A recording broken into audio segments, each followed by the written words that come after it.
Uh-huh. Uh-huh. Ow. Talk to him.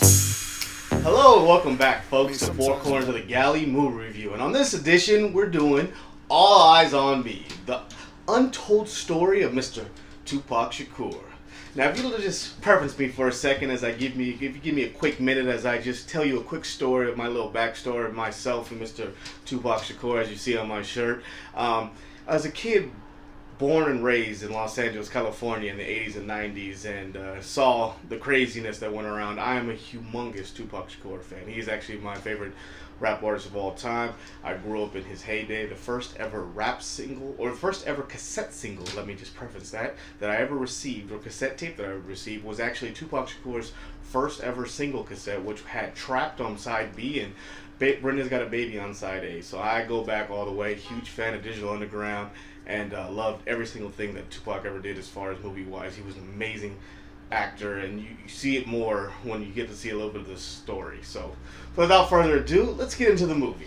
So, being such a huge fan, I must preference that I am very critical and expect a lot out of this movie, and was hoping for the Tupac Straight Outta Compton, because I must admit Straight Outta Compton is probably one of the best biographical movies I've ever seen. It is phenomenally done. It is done good, and it really represents well of what happened during that time, because I was here during that time too, and let me tell you, it was real. So that was really good standard. I mean, let's not forget about the other great ones like Ray and Walk the Line and things of that nature that are also great, but All Eyes on Me, it does fall a little short, I must admit. It starts off with amazing greatness, and the movie starts great, and for the first 35 minutes of the movie, you're really enthralled because you're getting this untold backstory of Pac when he was a kid. You really get to see how he kind of grew up and what started to shape this man, and how he was already set up in the revolutionary state times, and basically he was thrown into it from the start, so he never really had a choice. The acting is amazing in this movie. Let me first preface that by Demetrius Shipp Jr. played amazing Tupac Shakur, capturing his innocence to his violence to everything in the middle, and the greatness of his Shakespearean and everything else that this man represented. He was amazing. The acting was phenomenal. Where I feel like the movie fell short was in the direction and the editing of this movie. Like I said, the first 30 minutes you really get a good deep story, and then all of a sudden they started getting into the meat of really what Pac was. And let me admit, in 7 years this man did some amazing things, and they chopped it up so short and cut out so many big things that you really don't get to see the beauty that he was and what he represented and how great he was. You miss a lot of it because they cut you so fast out of scenes. It's really disappointing. And the biggest disappointment I have is they don't introduce you to anybody.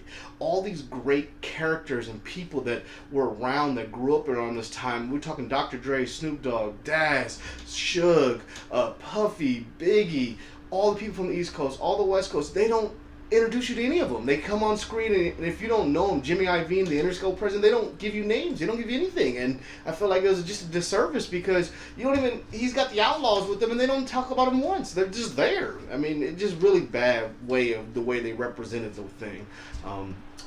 It was, like I said, great acting. Had a lot of good acting in this movie. I felt like the acting was very good, phenomenal job.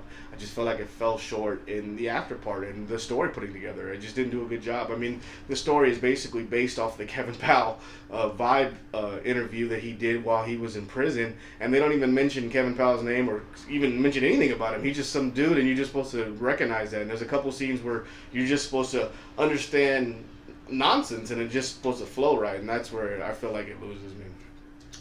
Overall, I would give this score about a 60. I was really hoping for a lot more. Where I feel like it really fell short was in the ending.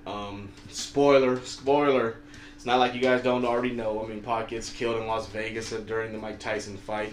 But what I felt like it didn't give us some proper send-off. So they have the dramatic scene, which is really done well, and I mean, it's done extremely well. And then you just kind of go to black. It gives you some Pac statistics, and then it does this great classic interview, and that's it. And that's just bad. The best thing about Straight Outta Compton and Notorious, let's talk about Notorious because he passed away, is you got to see this great send-off that Biggie got in real life, and I remember watching that on television and amazed at how amazing that was. And then you got the great afterwards and all the pictures and the people and the sounds, and they really inspired him. As me, as a true Pac fan, I mean, I see the opportunity missed where you just don't play Picture Me Rolling, and in his last lines, he basically sits there and tells you, if you want to see him again, rewind this track and Picture Me Rolling, play that, do a montage, show the greatness of Pac. I mean, not just that way, I mean, you build up to this great man, and you just show him done and walk away, like Soprano style. Let's go fade to black, and everybody freaks out and almost breaks their television.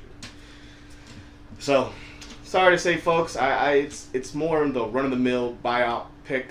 It's not up to where Tupac standards should be. Tupac should have got a straight out of Compton style movie, which I give a lot of respect to. That movie is phenomenal.